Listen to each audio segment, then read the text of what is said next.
Welcome to Right on the Money, the weekly talk show with interviews you can use to help you maximize your money and optimize your financial future. Before moving forward with any of the ideas discussed on the show, always consult your financial advisor, insurance professional, or tax consultant. Looking for financial help or a second opinion? We can help you in your search. And now, your host of Right on the Money, syndicated financial columnist and money color commentator, Steve Savant. Well, welcome back to Right on the Money and our Conservative Investors and Savers Edition. Hello, everyone. I'm Steve Savant, syndicated financial columnist and money color commentator. In this segment, we're talking about the impact of Social Security and retirement with investment advisor Eric Judy. Eric, Social Security, they changed the file and suspend. That's pretty much gone for everybody. Not all, but mostly all of us.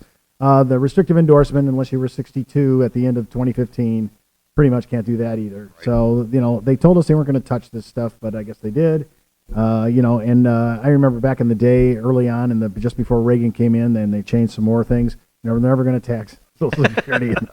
Well, they've changed all the rules, and I have to tell you have to kind of watch because Social Security interacts with your retirement. Talk to me a little bit about this because really, this is really critical for us to make sure that we're maximizing and optimizing our retirement, and part of that is Social Security. Yeah, and obviously the one thing we should factor in is to let everybody know, Social Security is a legislative contract. Mm-hmm. It's not a legal contract. So necessarily, whatever the rules are today, yes, they're subject to legislative change. We all have to do when we do planning, we have to use the rules as they apply today. And that's the most important factor kind of going in.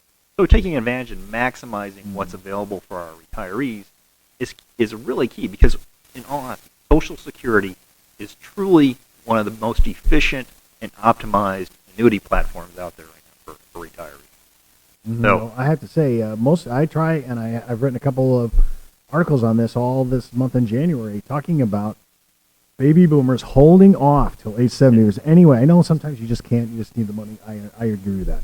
But if there's any way to get other resources or work a little longer, I say it's totally worth it. I mean, I'm not going to get 8% simple anywhere. Exactly. Right. And even if you took the compounding rate, I think it's probably around 5. But still, where are you going to get that guaranteed? So, yes, the government there's no contract with America on this, by the way. I hate to say this. And there's IOUs in the bottom of the Treasury, the United States Treasury. IOUs because they've been picking at that. They've been borrowing from us since probably the Reagan era with Tip O'Neill. So what I want to do is I'm trying to figure out, okay, 62, I could take it, but I'm losing 25% discount on my Social Security immediately. Most boomers are at the full retirement age of age 66. And the age 70, which I hope we could creep to, if you can hold off, and those are your three benchmarks, yes. Yeah. So I think people don't understand how other investments, they know wages affect Social Security. You're working and you're taking Social Security, but I don't think they understand that their qualified plan is going to fall on the provisional income test to find out if their Social Security gets taxed or not. And that's what's so key. I mean, and we talk about those qualified dollars, those required minimum distributions. A lot of people don't think of how they're going to impact their whole taxation aspect, including Social Security, until they get to age 70. And if they don't think about it prior to that, they've missed an opportunity. Many people may not be aware of what we call in the industry kind of the tax torpedo. But that aspect of not taking your qualified dollars until age 70.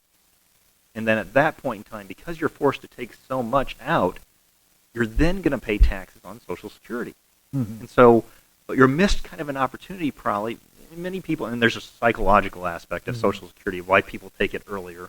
Many related to what we talked about just a few minutes ago. They're afraid it's going to change. It's not going to be there. All those aspects, their friends are taking it.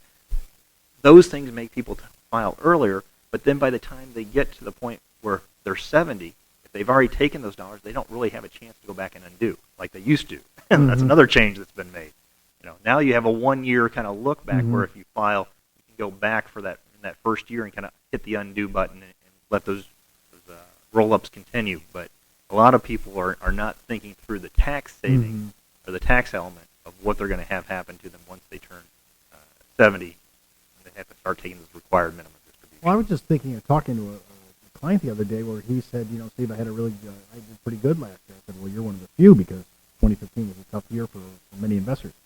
And he was celebrating his capital gains. It was quite substantial. And I told him, I said, yes, you're only paying 15% on your capital gain, but the entire amount of your gain is flowing over to the provisional income test, and you're paying an ordinary income tax on your Social Security benefits triggered by a capital gain. And he was like, what? Wait a minute now. I thought I did this to reduce my tax. And another one, I noticed a client, so remember, a lot of us don't want to pay taxes, so we buy municipal offerings, and I'm all over that. I think it's a great idea.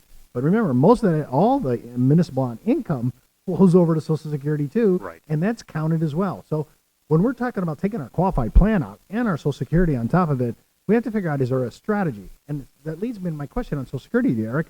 There's a tax strategy here. We got to be looking at things that are like qualified monies, non-qualified monies, and maybe even tax-free ideas to try to reduce our complete tax bill when we're taking out our retirement and Social Security. Exactly. Nobody likes to think of spending down their money earlier, but it's really a really pretty good strategy for a lot of folks that have a lot of qualified dollars, that they might want to spend those down from between, you retire at, say, let's just use the example of 62. You retire at 62. Well, do you really want to wait till 66 or 70 to start taking that Social Security? Well, if you think about the potential gains there, it's almost 150% more money if you wait that time from 62 to 70. Well, what if you use your qualified dollars during that time? So you're going to pay tax on just that portion. But Social Security is not going to be taxed because you're not taking it yet. It's going to be guaranteed that roll-up provision. So what you have then, by the time you get to 70, you maximized your guaranteed lifetime income at 70 from Social Security. The COLA factor, which is just astronomically enhanced because of the fact that you've given that, and you have the compounding effect by waiting till 70. So those pieces are significant in one of the strategies as far as doing that. And then also that we've got this kind of banding aspect of taking withdrawals all the way up to what your tax bracket is. Well, if you could have some room left there at the top of your band that you could take a withdrawal, you might want to look at taking some of those qualified dollars and converting them to Roth dollars. Okay, now let's make sure we understand, because we're in a marginal progressive tax bracket. And as we move up into different brackets, but depending upon our income, and of course, remember, you're getting to offset that with deductions, tax credits, exemptions. But as I'm moving up, there's sometimes, he's alluded to, Eric's, this space. Right. You have a little bit more headroom before you go to the next bracket. Right. So since you're already paying that rate anyways, you might as well see if you can do a Roth conversion or spend down some of your qualified plans. So those are tactics, and you do this with your people. Is that correct? That's what we're trying to do. We're trying to make retirement the most efficient, because ultimately it's all about bringing dollars back to you. And the most efficient and most tax-efficient way is about net income, not about gross income. Now, when people file, I'm thinking about the impact. You were looking at Social Security's benchmarks. I mean, survivors could even get early as age 60. I mean, you could do that. So you're looking at survivors for 60, 62 is the benchmark. Full retirement for most boomers now is 66, and now we're looking at age 70. I think you're going to see.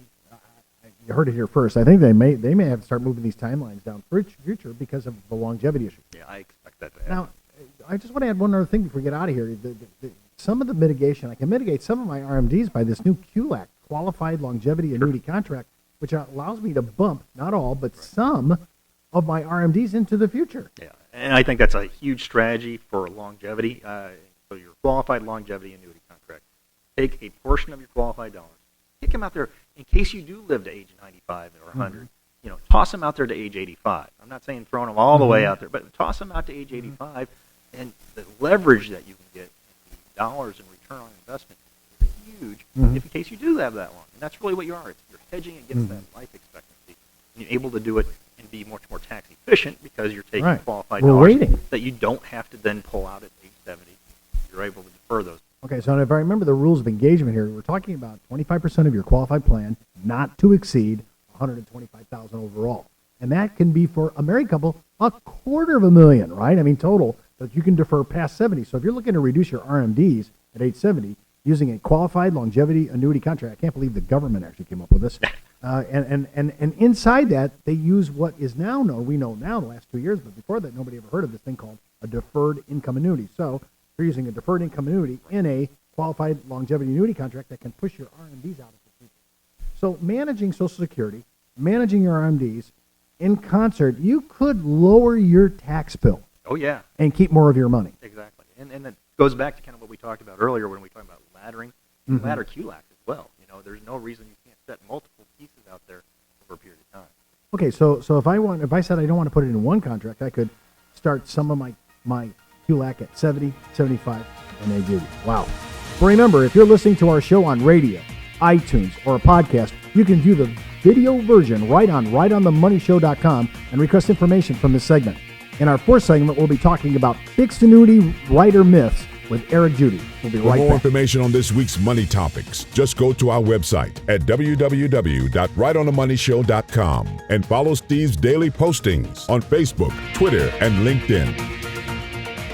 When it comes to retirement, money management, small business, insurance coverage, college funding, or budgeting, we have the interviews you can use.